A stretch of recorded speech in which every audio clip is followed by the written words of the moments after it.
Guys English learning तो बहुत easy है, जो कि हम बचपन से सीख ही रहे हैं, बट क्या 10 में से 10 स्टूडेंट्स इंग्लिश लैंग्वेज को इंप्रूव कर पाए? जवाब होगा नहीं। जस्ट बिकॉज ऑफ आपकी प्रायोरिटी जो है, मकसद जो है, लर्निंग नहीं होना चाहिए। किसी भी इंग्लिश स्पीकिंग इंस्टीट्यूट को ज्वाइन करने के बाद आपकी मेन प्रायोरिटी होना चाहिए उसे इंप्रूव करना। Guys there are 4 skills, 4 skills होती है लैंग्वेज में, राइटिंग, रीडिंग, स्पीकिंग और लिसनिंग। हम सभी अच्छे होते हैं राइटिंग और रीडिंग स्किल्स में, क्योंकि स्कूल मैनेजमेंट हमें अपनी स्कूल मैनेजमेंट इन्हीं 2 स्किल्स पे ज्यादा फोकस करता है, वर्क करता है, राइटिंग और रीडिंग पे, बट स्पीकिंग और लिसनिंग स्किल पे वर्क नहीं किया जाता है, क्योंकि हमारा दुर्भाग्य है जिसके कारण 12 के बाद हमें इस लैंग्वेज को सीखना पड़ता है, जबकि ये लैंग्वेज 12 तक के पहले ही इंप्रूव हो जाना चाहिए। सो गाइज हम कोई भी इंग्लिश स्पीकिंग इंस्टीट्यूट ज्वाइन करते हैं अपनी स्पीकिंग स्किल और लिसनिंग स्किल को इंप्रूव करने के लिए। और कॉमन सेंस की बात है, सेंसिबल बात है कि तैरना सीखने के लिए पानी में कूदना पड़ेगा, बिना पानी में कूदे तैरना नहीं आ सकता। इन द सेम वे अगर आप अपनी स्पीकिंग स्किल इंप्रूव करना चाहते हैं तो बोलना पड़ेगा। अगर आप किसी वर्ड को माइंड में बिल्ड करना चाहते हैं तो प्रैक्टिस करनी होगी, because practice makes man perfect.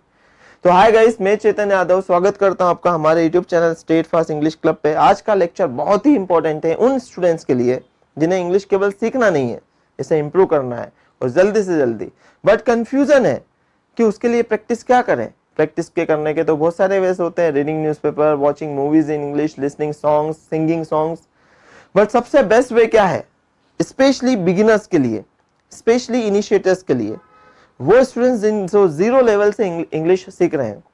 Guys best way है प्रैक्टिस करने का ड्रिलिंग्स। ड्रिलिंग्स, व्हाट इज ड्रिलिंग्स? ड्रिलिंग्स क्या होती है? किसी वर्ड और सेंटेंस को बार बार बोलना। बहुत सारे स्टूडेंट्स इसे रटना बोलते हैं कि सर ये तो रटना हो जाएगा। नो, इट्स नॉट कॉल्ड रटना। रटा आपने वंडर ऑफ साइंस का ऐसे, जिसे हर साल आपने लिखा बट भूल भी गए क्योंकि उसे समझा नहीं। ड्रिलिंग्स मतलब किसी वर्ड का यूज करके उसे स्पीकिंग करना और उसको अपने टंग, लिप और जॉ में फेमिलियर बनाना स्ट्रेचिंग से। जैसे अगर मैं बोलूं गो मीन्स तो आप फटाफट बोलोगे जाना, कम मीन्स आना, या फिर मैं कहूं बैठना मीन्स सिट, खड़ना मीन्स स्टैंड। ये फटाफट आपके मुंह से निकलेंगे वर्ड्स, क्योंकि बचपन से इन वर्ड्स का यूज आपने बहुत बार किया है। ये आपके माइंड में बिल्ड है। You are very familiar, actually you are not familiar, your tongue, lip और जॉ, ये तीनों फेमिलियर है ऐसे वर्ड्स बोलने के, क्योंकि बचपन से ज्यादा इन्हें आपने बोला है और सुना है।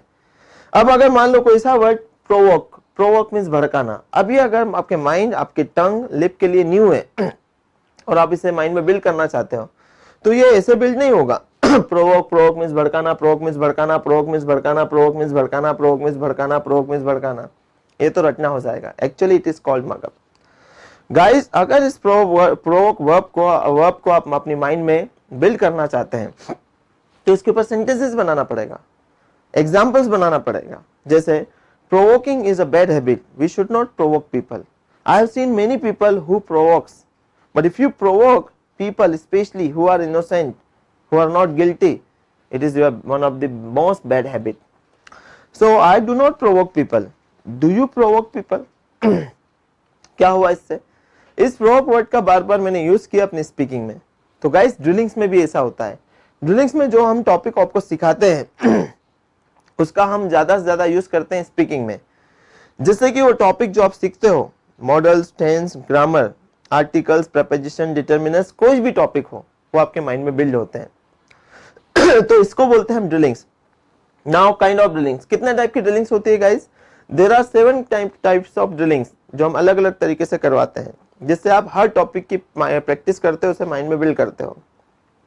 और मेरा सजेशन हर एक स्टूडेंट से जो आप इंग्लिश सीख रहे हैं, हर टॉपिक की 7 टाइप्स की ड्रिलिंग्स करें आप रेगुलर, स्पेशली जिस दिन आपने वो टॉपिक अटेंड किया है। जैसे आपने केनकुट का लेक्चर अटेंड किया तो आज ही इस टॉपिक की 7 टाइप की ड्रिलिंग्स होना चाहिए। उस 7 टाइप की ड्रिलिंग्स के नाम मैं बता रहा हूं आपको। Short form drilling, 6 sentence drilling, subject drilling, question drilling with general conversation, statement framing with general conversation and sentence framing with general conversation.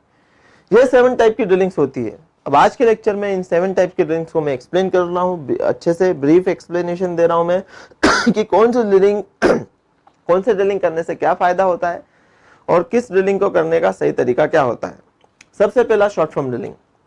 Guys short form drilling क्या होती है? जिसमें हम शॉर्ट फॉर्म सीखते हैं, उनको माइंड में बिल्ड करते हैं। जैसे आपने बचपन से सीखा है डिड नॉट, तो डिड नॉट ही मुंह से निकलेगा, जबकि इसका शॉर्ट फॉर्म होता है डिडंट। अब हम शॉर्ट फॉर्म क्यों सीखते हैं, क्यों हमें शॉर्ट फॉर्म्स अपनी कम्युनिकेशन में यूज करना चाहिए? गाइस, शॉर्ट फॉर्म अपनी कम्युनिकेशन में यूज करने से आप इफेक्टिव प्रोनाउंसिएटर बनते हो, आपकी प्रोनाउंसिएशन स्किल इफेक्टिव होती है, क्योंकि स्पीकिंग में ज्यादा से ज्यादा यूज होता है शॉर्ट फॉर्म। हॉलीवुड मूवीज इसीलिए समझ में नहीं आती, दो उसके मेजर रीजन है। एक तो वो एसेंट में कम्युनिकेट करते हैं और वो शॉर्ट फॉर्म्स का यूज करते हैं। वो आई एम नहीं बोलते इसे, वो प्रोनाउंस करते हैं आम। वो आई विल प्रोनाउंस नहीं करते हैं, वो प्रोनाउंस करते हैं आइल, क्योंकि आइल आई विल का शॉर्ट फॉर्म है, यू आर का शॉर्ट फॉर्म है। तो बहुत सारे टाइप के शॉर्ट फॉर्म्स होते हैं लेक्चर्स के भी, जैसे कैन का कैंट, कुड का कुडंट, शुड का शुडंट, मस्ट का मसंट, गोइंग टू का गना, वांट टू का वना। तो शॉर्ट फॉर्म ड्रिलिंग्स में क्या होता है, हम फुल फॉर्म बोलते हैं, स्टूडेंट्स को शॉर्ट फॉर्म बोलना होता है, that is called short form drilling, ताकि आपके मुंह से डिड नॉट ना निकल के डिडंट ही निकले, वुड नॉट ना निकल के वुडंट ही निकले, that is called short form drilling. तो मैंने इसमें बताया what is short form drilling और कैसे करते हैं इसे, साथ ही ये भी बताया इसके आउटकम। इसका एडवांटेज क्या है हमारी कम्युनिकेशन स्किल में, इससे प्रोनाउंसिएशन स्किल इंप्रूव होती है। सेकंड ड्रिलिंग होती है हमारी six sentence drilling. Six sentence drilling नाम से क्लियर, इसमें 6 टाइप्स के हम सेंटेंस बनाते हैं। टॉपिक लेते हैं शुड। आज हमारा मान लो टॉपिक है शुड, हमने सीखा यूज ऑफ शुड। अब इसकी हम करेंगे 6 सेंटेंस ड्रिलिंग्स।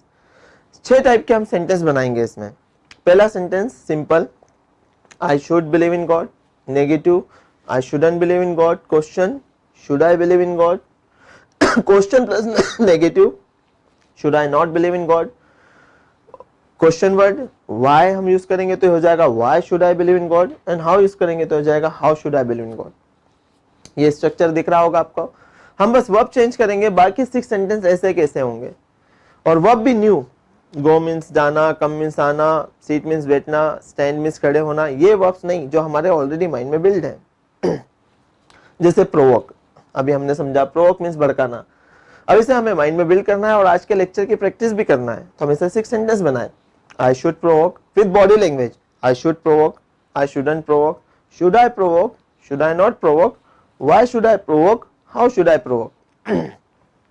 इसी तरीके से कोई नया वर्ड आपने सीखा, threaten. Threaten means धमकी देना। तो इसके 6 सेंटेंस बनाइए।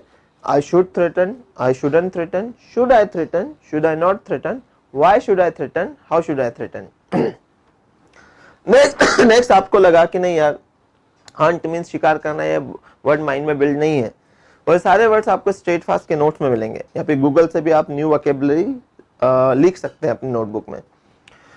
तो क्या होगा sentence, I should Hunt, I shouldn't Hunt, should I Hunt, should I not Hunt, why should I Hunt, how should I Hunt. तो गाइस ये थी 6 सेंटेंस ड्रिलिंग। इससे फायदा क्या होता है, इससे टॉपिक आपके माइंड में बिल्ड होता है, वोकैबुलरी बिल्ड होती है, और इससे आपकी इंप्रूव होती है फ्लुएंसी, और आप फेमिलियर बनते हो इंग्लिश स्पीकिंग के। नेक्स्ट ड्रिलिंग है हमारी सब्जेक्ट ड्रिलिंग। इसमें क्या होता है, हम 6 टाइप के सेंटेंस ही बनाते हैं, बट इसमें सारे सब्जेक्ट्स का हम यूज करते हैं। सब्जेक्ट्स हमारे I, you, they, we, he, she, ये सारे सब्जेक्ट का यूज करके हम सेम वर्ब से 6 सेंटेंस बनाते हैं।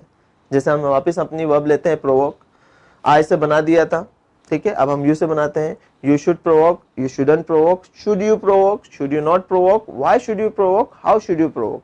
नेक्स्ट सब्जेक्ट दे, तो ये हो जाएगा they should provoke, they shouldn't provoke, should they provoke, should they not provoke, why should they provoke, how should they provoke. We हो जाएगा we should provoke, we shouldn't provoke, should we provoke, should we not provoke, why should we provoke, how should we provoke. We के बाद ही, तो ये हो जाएगा he should provoke, he shouldn't provoke, should he provoke, should he not provoke, why should he provoke, how should he provoke। इस तरीके से she से बनाएंगे, she should provoke, she shouldn't provoke, should she provoke, should she not provoke, why should she provoke and how should she provoke। देखिए guys, हमने provoke का कितनी बार use किया, बहुत बार अपने सेंटेंस में। इससे should लेक्चर की भी प्रैक्टिस हुई और इस वर्ब की भी, that is called subject drilling. Subject drilling से आपकी एक्यूरेसी इंप्रूव होती है, क्योंकि इसमें सारे सब्जेक्ट्स के हम यूज करते हैं, सिंगुलर एंड प्लूरल, देयरफॉर इसलिए सब्जेक्ट ड्रिलिंग करना चाहिए। तो अभी तक मैं आपको समझा चुका हूँ short form drilling, 6 sentence drilling and subject drilling. Next आती है हमारी क्वेश्चन ड्रिलिंग। क्वेश्चन ड्रिलिंग में क्या होता है कि इसी टॉपिक से हम क्वेश्चंस पूछते हैं, या तो अपने आप से या फिर ऑडियंस को। जैसे शुड यूज होता है सजेशन या एडवाइस के लिए। तो अगर मैं आपसे से क्वेश्चन पूछूं तो क्वेश्चन होगा should you believe in God. अगर आंसर यस है तो yes sir I should believe in God, नहीं हो तो no I shouldn't believe in God. Should you get up in the morning, क्या आपको सुबह जल्दी उठना चाहिए? अगर आंसर यस है तो yes I should get up in the morning, नहीं हो तो no I shouldn't get up in the morning. तो मैं एक फ्रीक्वेंट क्वेश्चन पूछूंगा आपसे, should you study every day? अगर आपको लगता है हाँ पढ़ना चाहिए तो क्या होगा answer? Yes I should study every day, नहीं तो no I shouldn't study every day. Okay, तो ये थी क्वेश्चन ड्रिलिंग। तो ये थी क्वेश्चन ड्रिलिंग, ठीक है, जिसमें हम हर टॉपिक का यूज करके क्वेश्चन कर सकते हैं। अगर कैन से होगा तो क्या होगा question? Can you. Must say होगा तो मस्ट यू। विल से होगा तो विल यू। जैसे विल यू से मैं आपके फ्यूचर प्लान पूछूंगा, tomorrow will you visit temple? अगर आंसर यस है तो yes I will visit temple, नहीं है तो no I won't visit temple. तो कहने का मतलब ये है, कंक्लूजन ये है कि सारे टॉपिक्स का यूज करके आप क्वेश्चन ड्रिलिंग कर सकते हैं, इसे बोलते हैं क्वेश्चन ड्रिलिंग। फायदा, इससे आपके पॉजिटिव नेगेटिव सेंटेंस माइंड में बिल्ड होते हैं, क्वेश्चन फ्लुएंसी इंप्रूव होती है, कन्वर्सेशन स्किल इंप्रूव होती है। नेक्स्ट ड्रिलिंग होती है हमारी question drilling with general conversation. Question drilling with general conversation, बस ये क्वेश्चन ड्रिलिंग जैसी होती है, बस इसमें एक चीज ऐड होती है। जैसे अगर मैं अपने आप से क्वेश्चन पूछ रहा हूँ, सपोज मैं मिरर के सामने खड़ा हूँ और मैं अपने आप से क्वेश्चन पूछ रहा हूँ, Chetan will you do PhD, या फिर विल यू डू बीएड? मेरा आंसर है yes I will do BEd. Question हुआ, अब इसी के ऊपर एक क्वेश्चन पूछ लिया, व्हाई, क्यों करोगे आप बीएड? अब मुझे आंसर देना पड़ेगा, because you know what, I have plan to become a principal of any school and it's an important to have a BEd degree.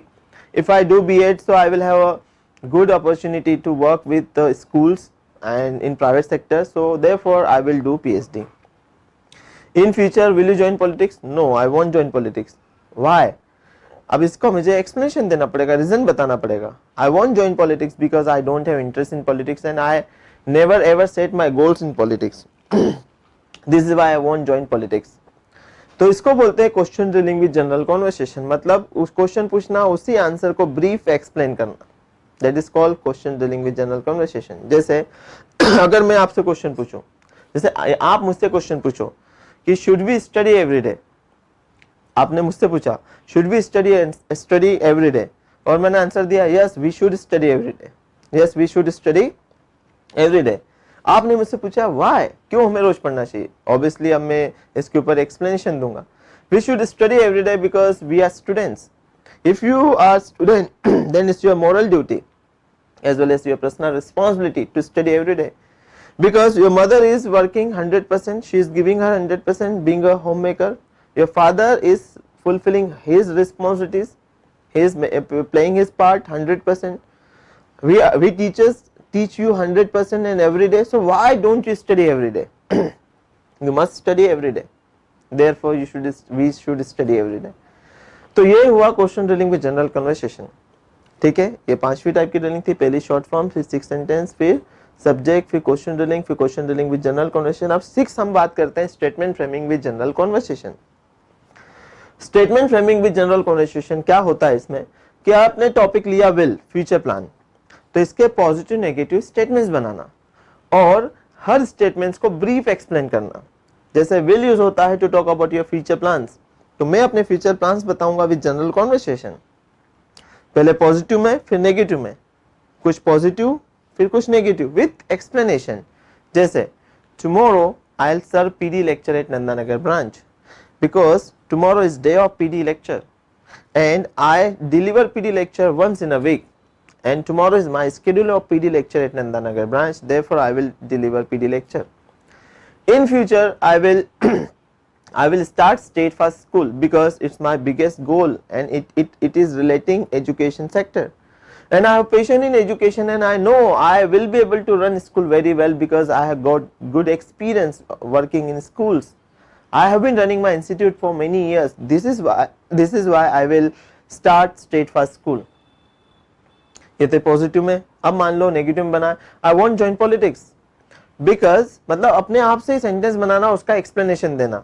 I won't join politics because I don't have interest, I have never thought about joining politics and I don't like to join politics because I don't feel joining politics, I never ever thought, I don't feel like joining politics whenever I see any politician, politics, actions and all. Next, I want do job now because I have interest in doing business and I am good in business, so therefore I want do job now. तो क्या करा मैंने, will lecture था, इसके positive negative statement बनाए with conversation with explanation, इसे बोलते हैं statement drilling with general conversation. Last होती है sentence framing with general conversation. वो स्टेटमेंट था छठी वाली, यह है sentence framing with general conversation. इसमें क्या होता है, इसमें नए नए वर्ब्स के ऊपर बनाते हैं सेंटेंसेस. जैसे नया वर्ब लिया हमने मम्बल. Mumble means बड़बड़ाना. अब इसको आपको माइंड में बिल्ड करना है तो इसके ऊपर सेंटेंसेस बनाइए 3, 4, 5, 7, 8, 10 विद जनरल कॉन्वर्सेशन, तभी ये वर्ड आपके माइंड में बिल्ड होगा. I don't mumble, but many people mumble. Mostly I have seen girls while walking on the road, they mumble. Maybe I mumble, but I don't remember when I had mumbled. Rare I had mumbled. I remember few times I had mumbled. Especially whenever I am in tension, I mumble. People also mumble when they are in hurry, when they are very excited, or when they think a lot of something. They mumble. क्या हुआ, इस word का use करके मैंने बहुत सारे sentences बनाए. That is called sentence framing drilling. इससे वोकेबुलरी बिल्ड होती है और वोकेबुलरी बिल्ड करने से आपकी फ्लुएंसी इंप्रूव होती है. तो गाइस ये थी 7 टाइप की ड्रिलिंग्स. कैसे होती है, इसके रीजंस क्या है, इसके क्या फायदे हैं. तो short form drilling, 6 sentence drilling, subject drilling, question drilling with general conversation, statement framing drilling with conversation and sentence framing drilling with general conversation. Guys ये बहुत इंपॉर्टेंट है. अगर आप बिगिनर है, इनिशिएटर है, अगर आप कॉन्फिडेंट नहीं है, आप फ्लुएंट नहीं है, हर ड्रिलिंग का साइंटिफिक रीजन मैंने आपको बताया है. इस तरीके से हर टॉपिक की आप प्रैक्टिस कर सकते हैं. इस वीडियो को ज्यादा से ज्यादा लोगों तक शेयर कीजिए जिन्हें पता नहीं है कि मुझे कैसे प्रैक्टिस करना चाहिए इंग्लिश की, मैं क्या करूं इंग्लिश को इंप्रूव करने के लिए. उन सारे लोगों तक ये वीडियो शेयर कीजिए और आप भी इसे फॉलो कीजिए. अगर आप इंग्लिश सीख रहे हैं बट इस ड्रिलिंग्स को फॉलो नहीं कर रहे हैं तो आप अपना टाइम वेस्ट कर रहे हैं. अगर आपका पर्पस ही सीखना है तो फिर ये वीडियो आपके लिए नहीं, क्योंकि ये तो पूरा प्रैक्टिस के बेस पे है. अगर आपका केवल सीखना पर्पस है तो फिर बस सीखिए, कोई प्रैक्टिस करने की जरूरत नहीं. बट अगर आपका पर्पस है इंग्लिश स्पीकिंग स्किल्स को, अपनी स्पीकिंग स्किल्स को इंप्रूव करना है, अगर आपको फ्लुएंट बनना है इंग्लिश स्पीकिंग में, कॉन्फिडेंट बनना है, एक्यूरेट बनना है, तो प्रैक्टिस करना पड़ेगी. और कैसी प्रैक्टिस, स्पीकिंग की. क्योंकि अगेन तैरना सीखना है तो पानी में कूदना पड़ेगा, और अगर आपको बोलना सीखना है तो बोलना पड़ेगा. तो फिर मिलेंगे एक नए लेक्चर के साथ, नए टॉपिक के साथ. अलविदा अभी के लिए, bye bye, take care. One change can change your life.